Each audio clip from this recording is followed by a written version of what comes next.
The intelligent investor ৩টি সহজ ভাগে ব্যাখ্যা। আজকের এই যাত্রায় আমরা শিখব বিনিয়োগের সেই চিরন্তন জ্ঞান যা শুধুমাত্র ধনবান নয়, বুদ্ধিমান করে তোলে মানুষকে। এটি শেয়ার বাজারের গল্প নয়, এটি আত্মনিয়ন্ত্রণ, ধৈর্য এবং মানসিক শক্তির গল্প। এই কন্টেন্টটি শুধুমাত্র শিক্ষা এবং অনুপ্রেরণার উদ্দেশ্যে। বিনিয়োগের আগে আপনার নিজস্ব গবেষণা করুন বা একজন ফাইন্যান্সিয়াল অ্যাডভাইজারের সঙ্গে পরামর্শ করুন। একজন ইন্টেলিজেন্ট ইনভেস্টর কাকে বলে? সে যে আবেগের ওপর নয়, যুক্তির ওপর নির্ভর করে। সে জানে মূল্য আর দাম এক জিনিস নয়। ধন না হোক, আত্মনিয়ন্ত্রণই তার আসল সম্পদ। পার্ট 1, বিনিয়োগকারীর মানসিকতা। গ্রাহাম বলেন, বিনিয়োগকারী এবং স্পেকুলেটরের মধ্যে পার্থক্য করো। একদিকে ব্যবসায়িক বিশ্লেষণ, অন্যদিকে আবেগের জুয়া।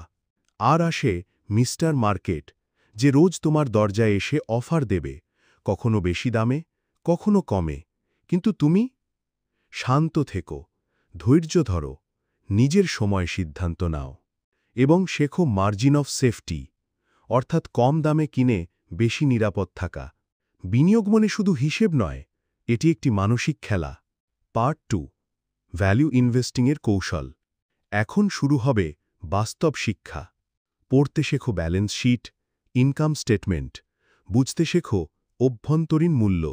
দাম হল তুমি কত দাও, আর মূল্য হল তুমি আসলে কি পাচ্ছ। 2 ধরনের বিনিয়োগকারী: ডিফেন্সিভ, যারা নিরাপদ খেলেন, আর এন্টারপ্রাইজিং, যারা খোঁজেন সুযোগ। কিন্তু নিয়ম একটাই, আবেগ নয়, বিশ্লেষণ। পার্ট 3, জ্ঞান ও সুরক্ষা। গ্রাহাম বলেন, তোমার সবচেয়ে বড় শত্রু তুমি নিজেই। অহংকার, লোভ আর ভয়, এগুলোই সর্বনাশ ডেকে আনে।